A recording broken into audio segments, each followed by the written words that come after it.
Hello lovelies, welcome back to my channel, and if you're new here, welcome. I'm so glad you clicked on this video.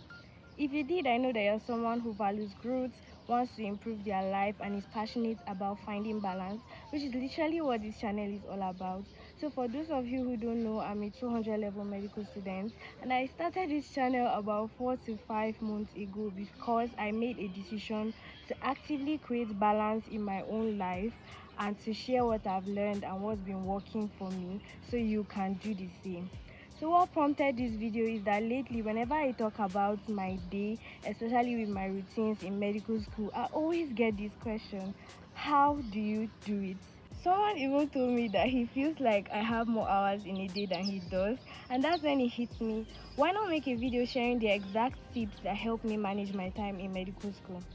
So before we jump right in, if you enjoy content like this, don't forget to like, share and subscribe, as it helps this channel grow, and I would love to have you on this wonderful journey with me. So without further ado, let's get right into it. So tip number one is understanding your body clock or circadian rhythm. Your body clock or circadian rhythm is your body's natural 24-hour cycle that controls when you feel the most awake, sleepy, hungry, most focused, and even moody. This simply means that your body already knows when to do what to do. And so when you understand your body clock and listen to it instead of fighting it, it becomes a game changer. Some people are more focused in the morning, some at night. For me, I realized that I'm more productive during the early hours of the day, and so I now wake up early so that I can do everything that I want to do. And at night, from around 10 p.m., my body starts to shut down, and I know it's time to retire for the night. Knowing your body clock helps you to stop copying routines that don't fit your energy levels. You don't need a 5 a.m. club if your body doesn't come alive till around 10 a.m. I don't need to force yourself to stay awake at night simply because everyone in your class does TDB. Figure out what works best for you and tailor your routines around it, and I promise you it will be so much easier. Which brings me to my next point. Build a realistic routine. Well, now that you know your body clock and your circadian rhythm, it's now time to build your routine. Oh my god, I can't even exaggerate how important having a routine is. Think of it like giving your brain a schedule it can depend on. When you have a routine, you don't have to wake up every morning wondering what to do. You already know.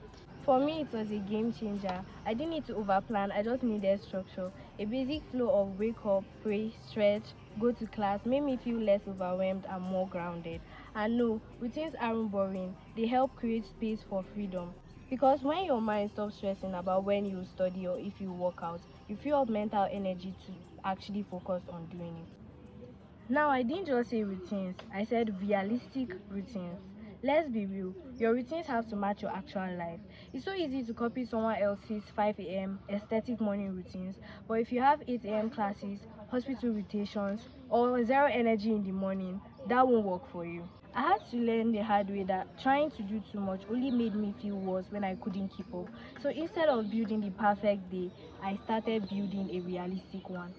I asked myself, what is something I can do even on my tired days? What does a bare minimum routine look like for me? It helps a lot because when your routine is realistic, you're more likely to stick to it.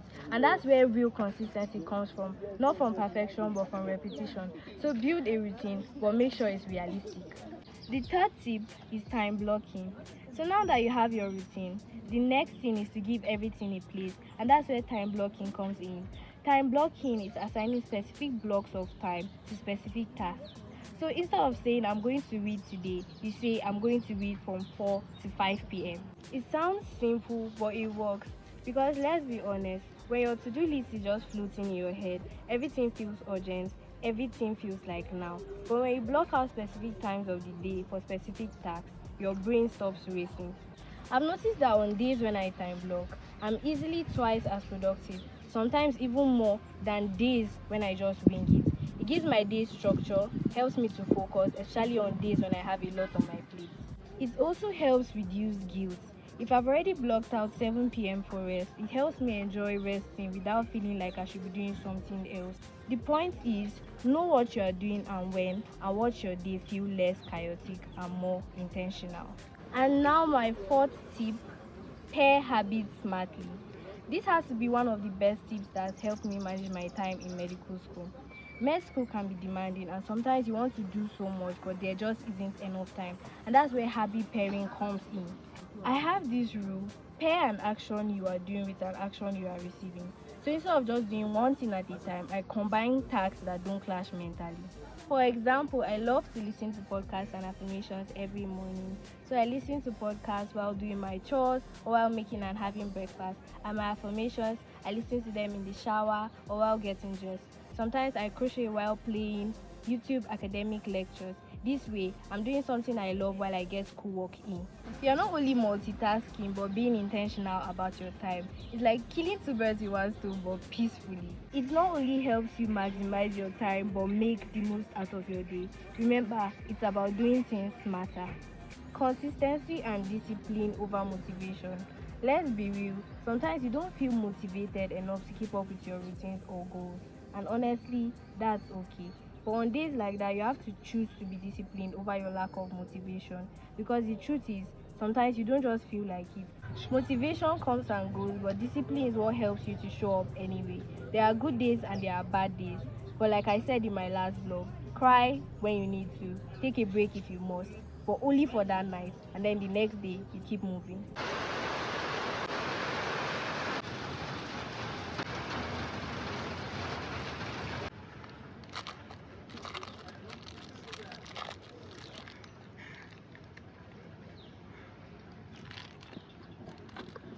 So the rain messed up with my hair, but I'm just going to continue from the point that I was just talking about: consistency and discipline over motivation.